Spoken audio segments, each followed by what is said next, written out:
Mesdames, Messieurs, bonsoir et bienvenue dans cette édition. Le président de la République vient donc d'effectuer un aller-retour au Libéria. Faure Gnassingbé, qui est le coordinateur du mécanisme de supervision de la CEDEAO pour la riposte et l'éradication du virus Ebola en Afrique de l'Ouest, est allé annoncer la fin de l'épidémie au Libéria conformément aux estimations de l'Organisation mondiale de la santé. À son arrivée à Monrovia, la capitale, le chef de l'État togolais a été accueilli par le vice-président libérien Joseph Boakai. Il a ensuite passé en revue un détachement des forces armées libériennes avant de s'immobiliser pour l'exécution des hymnes nationaux togolais et libériens. À l'aéroport de Monrovia, il y avait également une colonie togolaise qui a tenu à saluer le chef de l'État à son arrivée à travers des ovations.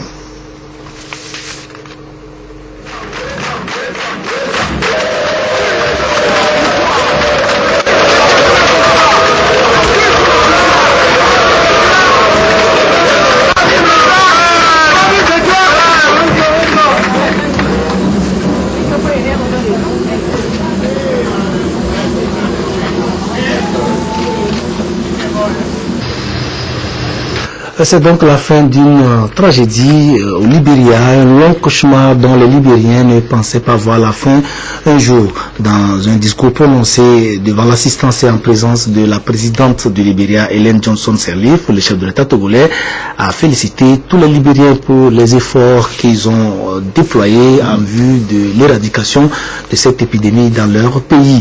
Un discours dont nous allons découvrir la teneur dans quelques instants. Voici des télégrammes, quelques télégrammes de félicitations qui continuent, des télégrammes continuent d'arriver sur le bureau du président de la République suite à sa réélection à la magistrature suprême. Les derniers en date émanent du roi du Maroc Mohamed VI, du président de la République arabe d'Égypte Abdel Fattah al-Sisi, du chef de l'État nigérien Mohamedou Issoufou, du président Macky Sall du Sénégal, de la présidente du Conseil fédéral suisse Simonetta Sommaruga. Il y a eu également ce message de félicitations du groupe des ambassadeurs africains accrédités au Togo, composé des ambassadeurs du Ghana, du Gabon, du Sénégal, du Niger, du Nigeria, de la République démocratique du Congo, de la Libye, d'Égypte et du consul général du Burkina Faso. Il y a un message de félicitations également de Patrice Kwame, secrétaire exécutif du Conseil de l'Entente, de Patrick Gomez, secrétaire général du groupe Afrique, Caraïbes, Pacifique, ACP basé à Bruxelles en Belgique, du secrétaire général par intérim de la communauté des États sahélo-sahariens, Sensad Ibrahim Sami Abani.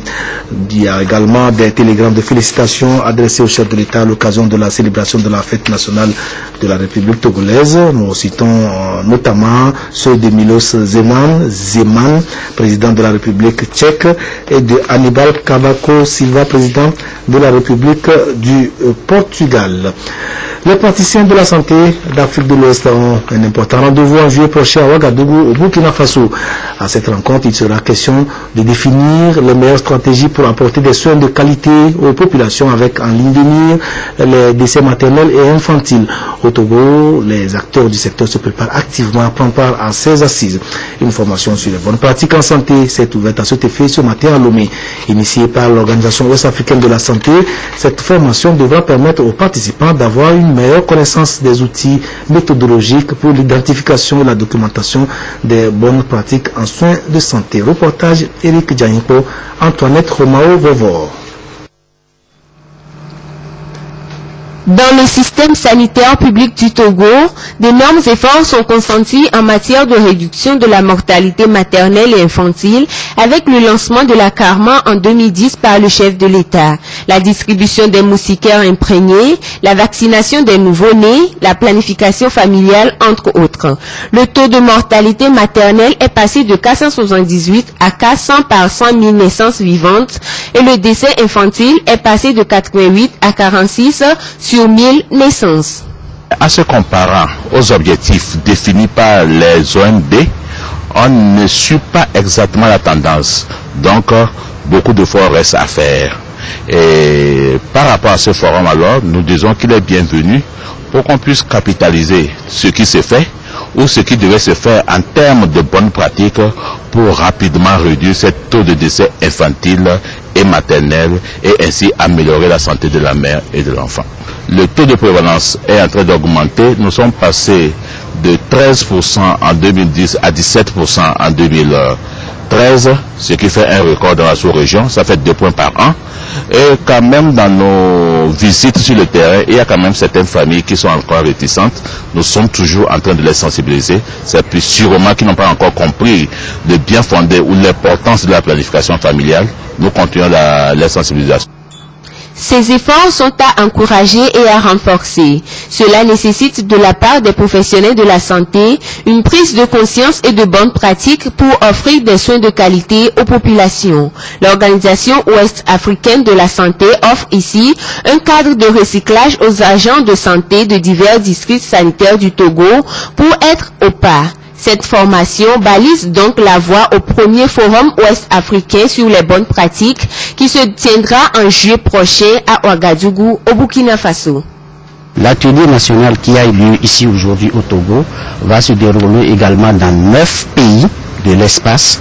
C'est la première phase et lors de ces ateliers nationaux, les acteurs nationaux vont être véritablement outillés pour disposer des outils méthodologiques pour l'identification et la documentation de ces bonnes pratiques, les pratiques qui font réellement marcher les programmes afin que nous puissions réduire les mortalités maternelles et infantiles qui sont vraiment encore importantes, sinon inacceptables dans notre région. Vu la rareté des ressources sanitaires et humaines, il est donc jugé utile d'améliorer les indicateurs relatifs aux prestations des professionnels de la santé à travers les meilleures pratiques en santé. Cette formation vient donner aux professionnels de santé les bases méthodologiques pour pouvoir documenter et diffuser les bonnes pratiques, voire les meilleures pratiques en santé. Surtout dans nos pays où les ressources sont limitées, nous devons viser l'efficience, c'est-à-dire le maximum de résultats avec le minimum de moyens. Et les pratiques qui sont jugées bonnes doivent pouvoir être documentées et partagées avec les autres professionnels de santé, avec les autres pays. L'adoption des bonnes pratiques permettra davantage d'obtenir de meilleurs résultats.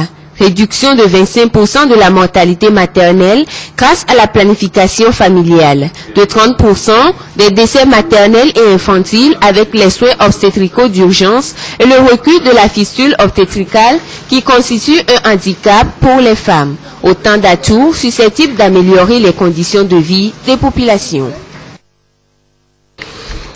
Autre secteur, autre préoccupation, la prise en compte des facteurs changement climatique dans les politiques et processus de budgétisation au Togo. Le CILS, Comité inter-État de lutte contre la sécheresse dans le Sahel et l'Afrique de l'Ouest, anime conjointement avec le GIZ une formation sur le sujet. Les participants qui sont issus des ministères sectoriels impliqués dans la gestion du phénomène de changement climatique vont être informés et sensibilisés sur la nécessité de procéder à l'intégration du dit phénomène dans les politiques de budgétisation. Précision Charlotte Onsime. C'est l'un des défis mondiaux du XXIe siècle, tant pour les pays développés que ceux en développement, les changements climatiques. Le sujet reste primordial et le Togo l'a inscrit à son agenda politique pour ainsi gagner le pari du développement durable. Mais pour y parvenir, il s'avère encore impérieux d'intégrer ces changements climatiques dans les politiques et processus de budgétisation. C'est à ce devoir que s'attellent ici les cadres des ministères sectoriels impliqués. Ils veulent d'abord comprendre les fondements scientifiques de ces phénomènes. Ensuite, relever les priorités en termes d'adaptation et d'adéquation. Et enfin, évaluer les actions menées sur le terrain pour y faire face. Au terme de ces 5 jours, nous pourrons sortir une masse critique d'acteurs qui pourront opérer à moyen et long terme dans le sens de l'intégration des changements climatiques dans nos programmes